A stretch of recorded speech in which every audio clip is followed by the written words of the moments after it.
Welkom aan almal hier by Popnuus Suid-Afrika in Newcastle. Vandag is Danica saam met my.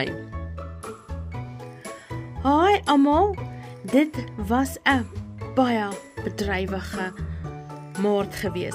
Ons het 2 verjaarsdae en 'n collab en pastel prinses gehad.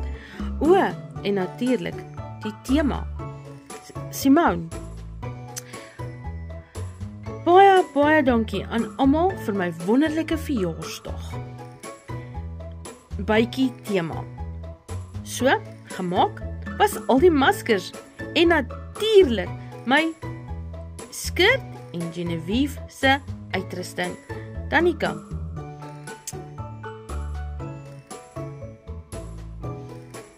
Gekoop was natuurlik Genevieve se verjaarsdagkoek. En was dit nie lekker nie, Simone? Ons het ook 'n paar nuwe gesigte bygekry.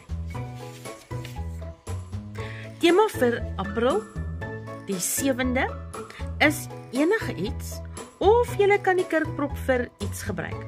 Ons kondig ook dan die tema vir Mei, die 5de aan, en dit is mermaids. Oor na Danica.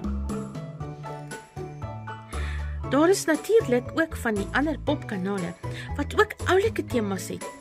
Deelname maak dat daar vriendskappe bou. So kom aan en neem deel. Simone.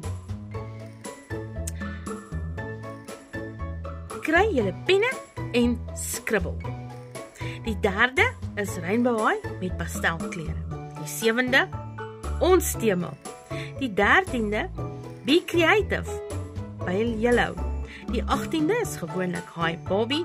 Temas word gewoonlik hier by die 9de van die maand gegee.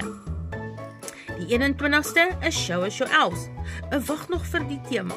Die 25ste is Boy Dolls. En ons volgende popnuus die 24ste April. Danica.